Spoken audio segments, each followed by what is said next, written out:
Welcome to the Influency Podcast. I'm Hadar, your host, and today we are going to listen to a Q&A session about mindset.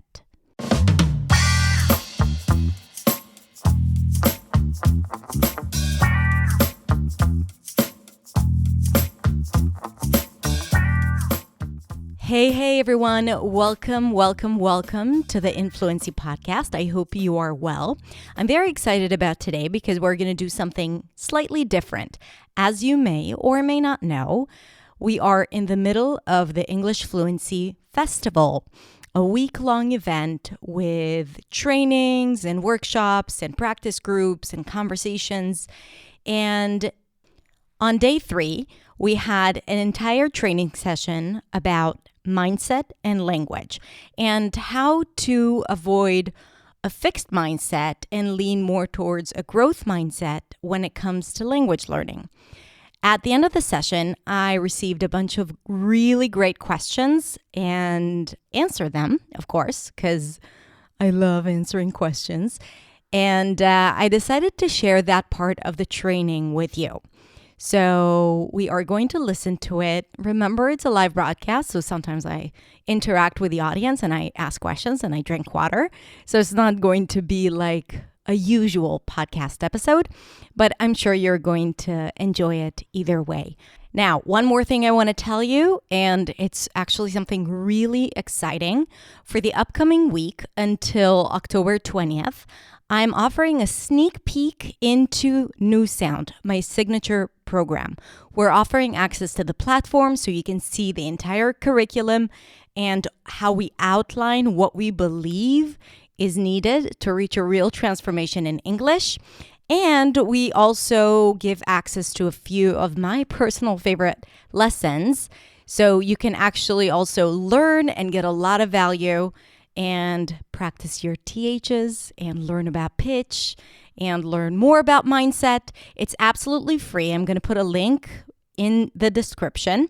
So if you want to see what my program looks like, and maybe even, you've wondered in the past whether or not this program is for you, so you now are going to have a great opportunity to check it out yourself, to see how I teach and to see if you like it and if we're a good fit.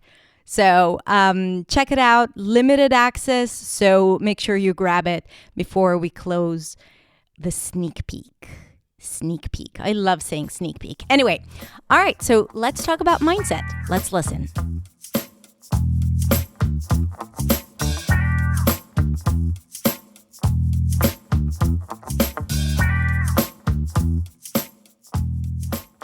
And now it's time for questions. Luis is asking, how to change our mindset to stay consistent under any circumstances? I've been learning English for a long time, but I don't feel like I've made much progress. So I guess it has to do with a lot of things, Luis. One is definitely the mindset part. And I think that, I don't feel like I've made much progress. I would say, okay, what progress have you made?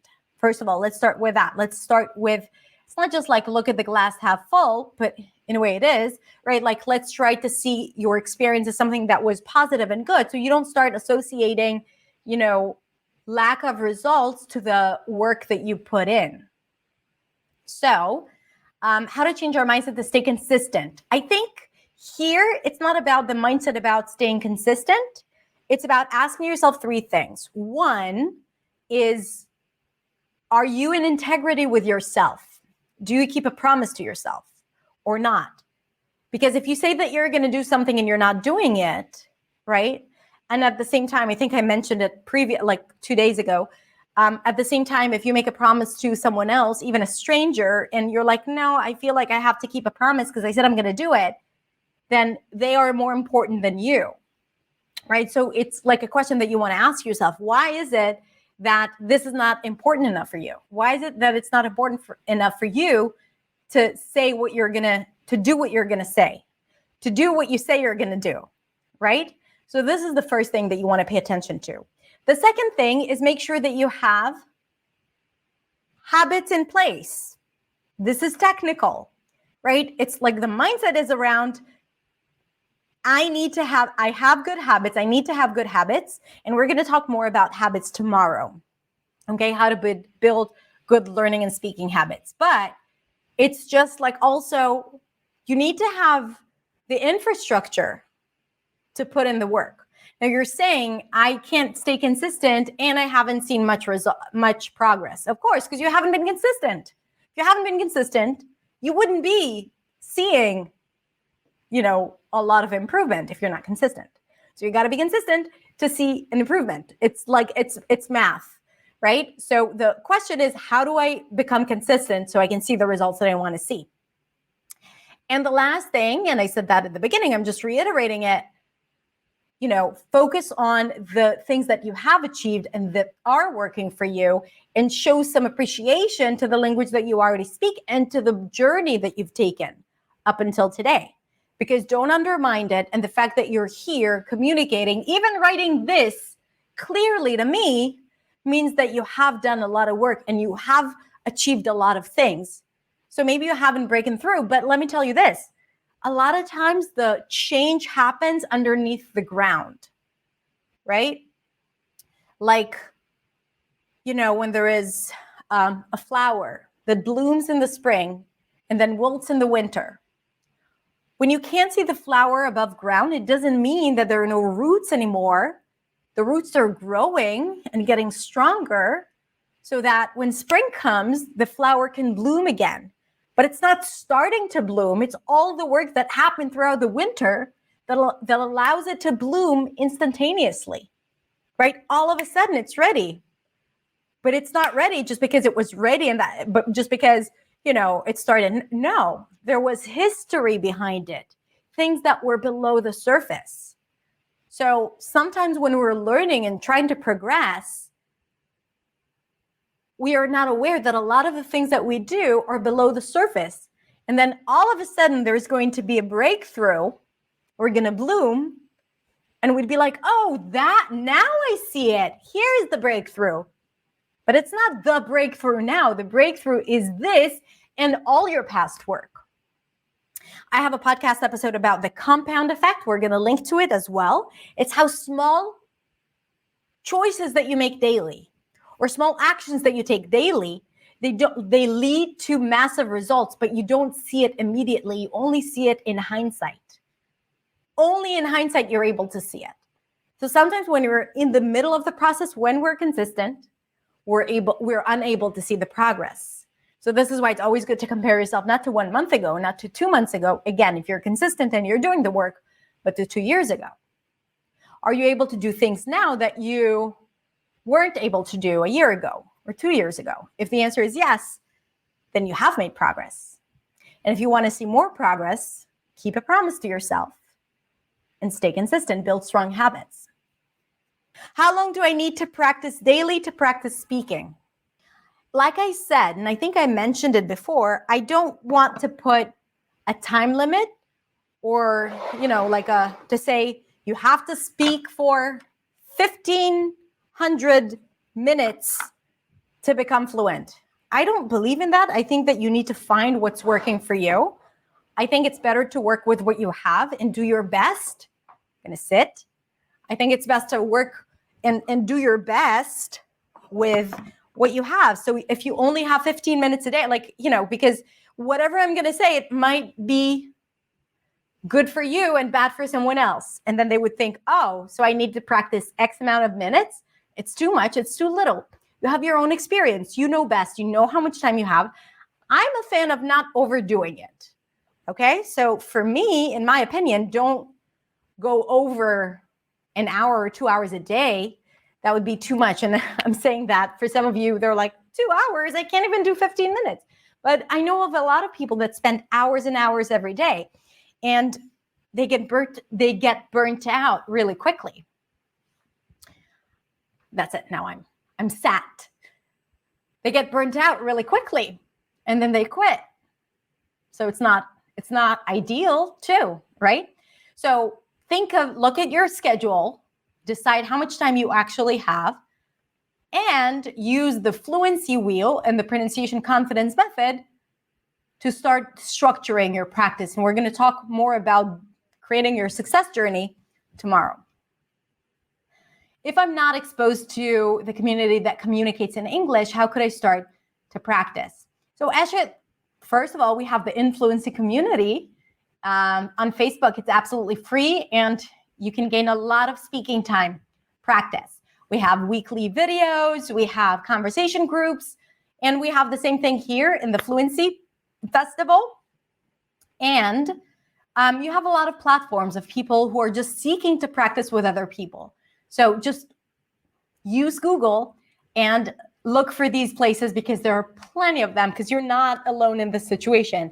And you'll be surprised how many people are in the same boat as you. What about mispronunciations? I feel sad when I speak, but the person who I speak to doesn't understand what I say and get lost. I hesitate a lot before speaking because of pronunciation. What can I do to change it? So first of all, this is a good question. I mean, on one hand, focus on the fact that you're speaking, and when you don't interpret their reaction as they're lost or I'm wasting their time or they don't want to speak with me, even though that might be a legit experience if you've experienced it once with someone who wasn't patient, who gave you this feeling. Again, I'm not going to say that that doesn't exist, but try to not impose this perception and instead try to think if, maybe they're really wanting to communicate with you and to understand you. And at the same time, be proactive. Go back to what we talked about yesterday. Figure out the sounds that make you sound unclear and prevent you from communicating clearly and follow the method that I shared with you to be able to work on that, right? And if you want to go a little deeper, I definitely can help. And I will tell you at the end of this event how we can help you even more if you want to continue with me and if you want to go deeper and if you want me to hold you by the hand and take you through this outline and through this journey. But I have given you enough to be able to understand what it is that you need and to do it on your own. So it's a great question because it's both about mindset and interpretation of situations, but it's also about, okay, but you can't just sit and imagine everything is great. You also have to be proactive. And this is why we shared in the previous 2 days our strategies. I understand almost everything when I listen, but I still feel stuck while speaking. What should I do? Speak more. Speak more. Speak more. And try to identify where you get stuck. Is it because of a grammar challenge? Go practice that challenge, that tense, that, condition. Is it because you're losing words? I shared with you yesterday the system that can help you. But speak more so you can get stuck and then recognize the things that you need to work on. Gloria, same thing. I can understand 85%, but I don't know why I cannot speak well because you're not speaking enough. Without knowing how much you speak, I can tell you're not speaking enough, right? And if you think you are, you're probably not because maybe you're usually listening because you're afraid to speak. So even if you engage yourself in conversations, you're probably the listener more than the speaker. So being an active listener doesn't help you speak better. Speak more. What do my fears keep me from? Your goals, the person you want to be, achieving the things that you want to achieve in life. You're the one to tell me what they keep you from, but I think you know. And if, we were talking about what I talked about, what does it keep me from? It keeps you from getting hurt, from feeling like a failure, from judgment, from criticism. So that fear, don't do this, don't do that, is keeping you away from this. In your head, it's danger. In real life, it's experience. It's how you get things done by being criticized, being judged, and all of that. When I opened my YouTube channel, this was one of the biggest fears that I had, what people are going to say. And, I talk a lot about it, but at first I remember that I would really speak like a robot because I was so careful about how I speak. Because I did not want to make mistakes because I did not want people to write in the comments, who does she think she is? Now I don't care about it Now I love it when I get criticism because I like to answer back or just to ignore or just make fun of this comment because it doesn't hit me in a place that is a place of fear. It hits me in the place of power, but I had to go through a very long journey from 5 years ago till today to be in this place. But it's constant work committed to the person that I want to be. I did not want to be a person who is fearful and not doing things because of the fear of criticism. And I had to make a conscious choice that, I block it. I block that moment where I want to go into this victim mentality and saying, poor me, why is she saying things? I literally remember such a horrible experience. I made this really cute video about, I think, 5 words you mispronounced or something. It was edited really well and there was a typo. I think I wrote American without the E or something like that. And I posted it on YouTube and it has gotten great responses and it became really viral. And then I shared it in a group of English teachers here in Israel. And I was like, I wanted to share it with them because I wanted them to share it with their students. And of course, I wanted to get more views and all of that. And I shared it in the group. And God, I need to come back to this group and see if this post is still there to show you the comments that I've received. Mean, negative comments. Well, first spell correctly and then tell me how to pronounce it. Or actually, the word salmon does have an L in it, right? Because I said there is no L because I was talking about the pronunciation, but I did not say the L sound. And a lot of other negative comments. And someone even commented, oh my God, we're like really nitpicky here, right? And I felt so embarrassed. Now, on one hand, I wanted to delete this video. But then on the other hand, I felt like if I delete this video, that would show that it affected me. So I'm not going to do it. And I was really, I can't remember if it was this video or another video, but I might have even deleted that video on YouTube and reposted it after correcting it because I felt so embarrassed and self-conscious. Now, today, this would never happen. First of all, if I have typos, I don't care. People know my worth, even though, I have typos and they know that I probably know how to spell and this is a mistake. And it doesn't mean that I'm not, worthy of teaching them. So it wouldn't happen today, but it would also not happen because there isn't this insecure place in me today that needs this validation. Of course, I need validation, but I need validation from my students, not from strangers. I need validation from people who appreciate my work and would give me honest feedback and not from people who are there just to be mean to other people on the internet. So I'm telling you this to show you that you see me now, and a lot of you, have mentioned I want to be like you and I want to speak like you, and I get that all the time. I worked hard to get here, and I'm teaching you everything that I've done along the way here in this festival and in my programs. I'm outlining everything that I have done to get to where I am today so I can make this road a little shorter for you because I've been doing this for 20 years. So I know how to simplify this and shorten the path for you, but you need to take action. You need to stay committed, and you need to believe that it is possible for you. Okay? So when you compare yourself to me, know that it's possible. You just need to do the things that will get you there. And one of the things is to really work on recognizing the imposter syndrome, I'm not enough, and managing it, knowing that it's going to be there, but it doesn't mean that you're really not good enough. 1. 2, when you are judged, to decide that it doesn't mean shit, right? It doesn't mean shit. When people say bad things about you, it doesn't mean shit about you and about who you are and about your worth. On the contrary, I get super competitive when people judge me and they tell me that I can't do it. Inside, not to them, but inside, I'm like, I'm going to prove them wrong.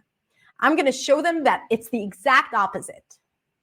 So I use it as fuel to get to where I want to get. It's not going to stop. It used to stop me, but again, I think that a lot of work and a lot of conscious work and mindset work, deliberate mindset work has helped. And this is why this is such an important part of this process. And this is why I dedicated an entire day to mindset. And this is why in New Sound, there is an entire module of 8 lessons about mindset, okay? Because it's an inherent part of the work. And when you own that fluent mindset, you are on your path to become the new speaker of English rather than the non-native speaker who is just consumed with the technicalities and not the holistic process of owning a language. Okay, last remark, because it's good. Vince, I attended several Toastmasters classes during the start of the pandemic. One of the musicians said that motivation is a feeling that comes and goes. He said that habits are stronger. What is your stance, Dar? I agree 100%. I think that we have to bring that motivation. So motivation is the fuel. But if we want the infrastructure, we have to build strong habits, right? And we can't just sit there and wait to be inspired to create or inspired to speak. It happens sometimes, but also building habits around getting yourself inspired is key, because you can't feel creative or inspired or motivated to work without doing some kind of process of getting there. When I need to create videos and I don't feel inspired and I have a deadline, I do things to get me in that state. And those things are part of my work habits, of the things that I do as part of, me being an entrepreneur, me being a content creator, me being someone who is, my passion is to serve and to make a difference and to make an impact. But to do that, I cannot sit and wait for the motivation to strike, because a lot of times it does not happen.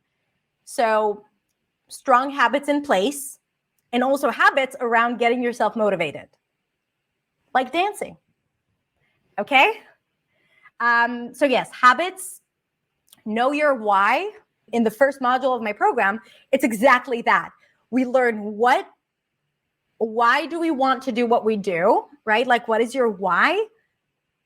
And not in a cheesy kind of way, like, what's your purpose? No, like, what is it really about English that makes you tick and makes you feel like you want to improve yourself? And at the same time, how to build consistent, strong habits so you can combine these two together, because I think these two are really important, and they go together. And then you'll be able to get things done and do the things that you say you're going to do. There are all these things that go into it. And like, again, thinking of the old way of learning English, we only saw such a small part of the entire process. And then we were surprised why we're not seeing results. And then, once you recognize all of these other things that you have to take care of if you want to improve your communication skills, it all makes sense, right? It all makes sense, and it gets you results.